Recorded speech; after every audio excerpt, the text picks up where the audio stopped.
In the middle of tremendous darkness and personal tragedy, false lights are trying to guide us, and they can bring shipwreck. We must be focused on God's pathways and His light in the storms of life. Christ is the light of navigation.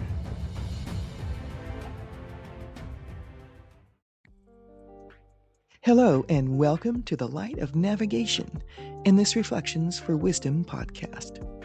My name is Marguerite Lever-Woodall, and I'm an author and speaker and your host. In these podcasts, I love to explore and contemplate different life issues, to find their solutions through the lens of God's wisdom and His words.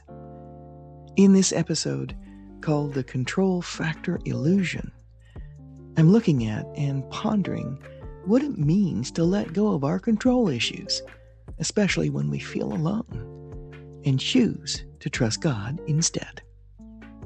Join me in giving thought on the tough issues of life, and let's discover God's pathways through them.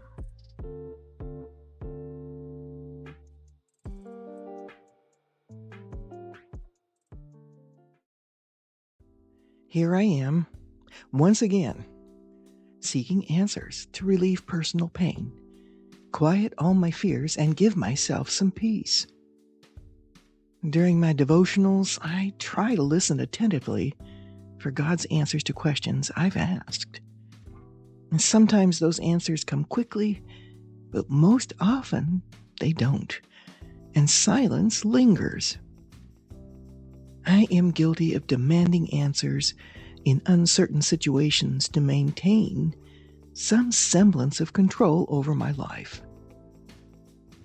Hashing things out in my mind gives an illusion of control and a sense of safety because I've feared the unknown. Analysis feels helpful, but also hinders trust in God. When I obsess over every possible outcome about something, it destroys my peace. Confusion is enemy territory, and dark forces succeed if they keep us fixated on unresolved issues.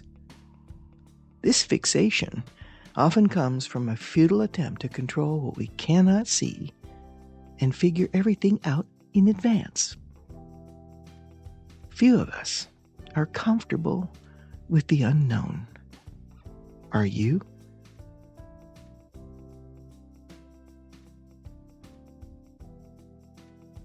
This analytical struggle is not unique to me. In fact, the greatest scientific minds who struggle with God's existence do so because they trust their own research-based answers and conclusions. As a result, they avoid the fear of the unknown, and even worse, keep dependence on an unseen God at arm's length. Analyzing every situation is a common practice for me. Constant mental analysis can be self-protective to avoid feeling out of control.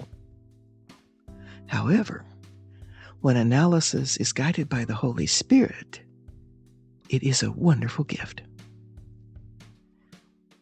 In reflection, I suspect this is why so many seek the media's entertainment through the supernatural or witchcraft venues, which are rampant today. It seems to provide the answers people are seeking while keeping their control intact. That illusion of control over the unknown convinces people that the answers to their questions lie in their own perceived powers.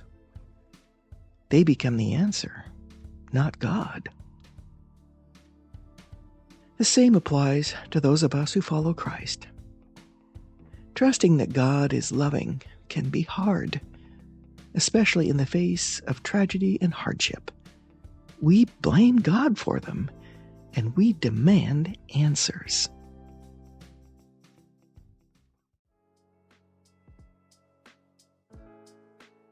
As I've pondered these things, God has spoken plainly to me about it.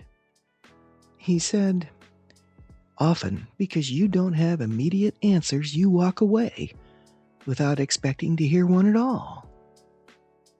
This fosters confusion. Be patient and wait. Keep seeking me on the issue. Sometimes I hold back an answer for your sake. In due time, I will give it to you.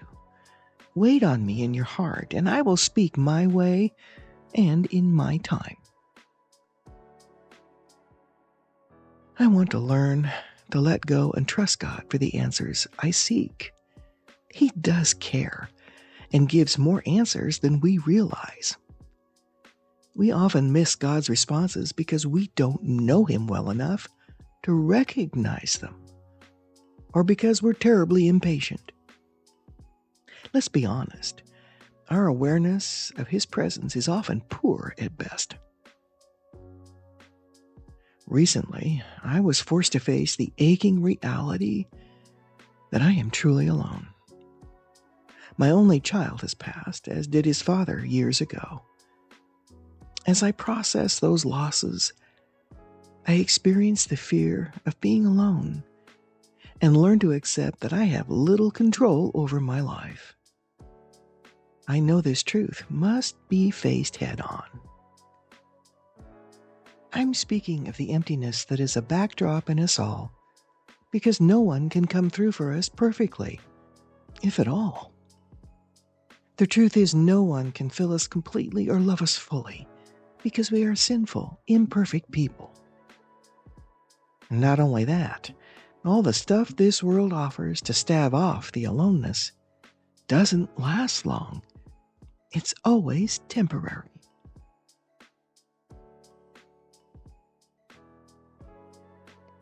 The emptiness or aloneness we feel is often masked by daily life. We become so invested in family and daily activities that we often are oblivious to the concept of being alone, and this fear is rarely faced. It is good and right to be emotionally invested in family and friends because this is what God intended. However, when tragedies strike and we lose someone we love, we face this emptiness that has been there all along. It can be difficult to acknowledge and move forward. We inherit an emptiness due to Adam's fall that is meant to be filled by God and His presence. I saw a chance to deeply embrace what most people fear and discover what is most coveted, a profound trust and intimacy with God in the midst of it all. But first, I had to acknowledge this fear of being alone.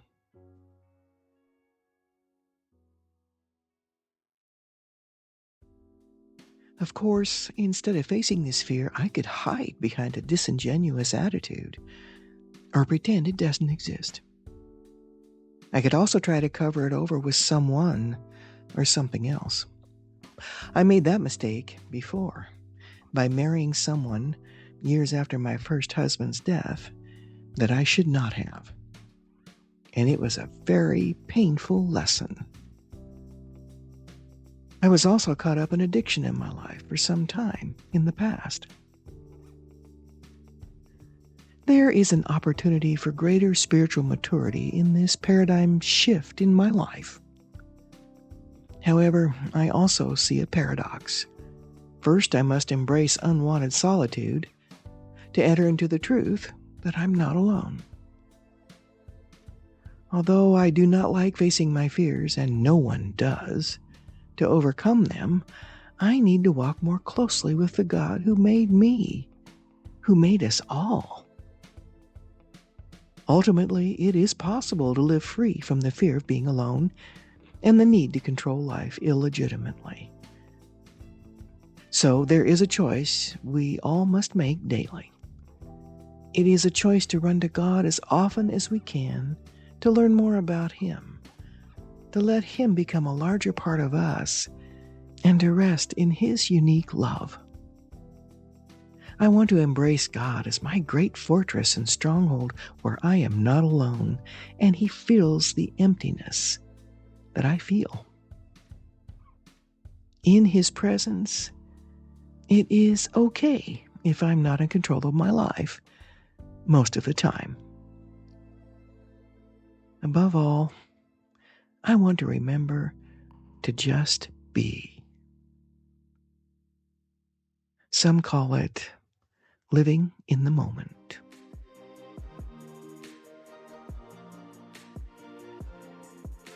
Trust in the Lord with all your heart, and do not lean on your own understanding. In all your ways, acknowledge Him, and He will make your paths straight. Proverbs 3, 5-6.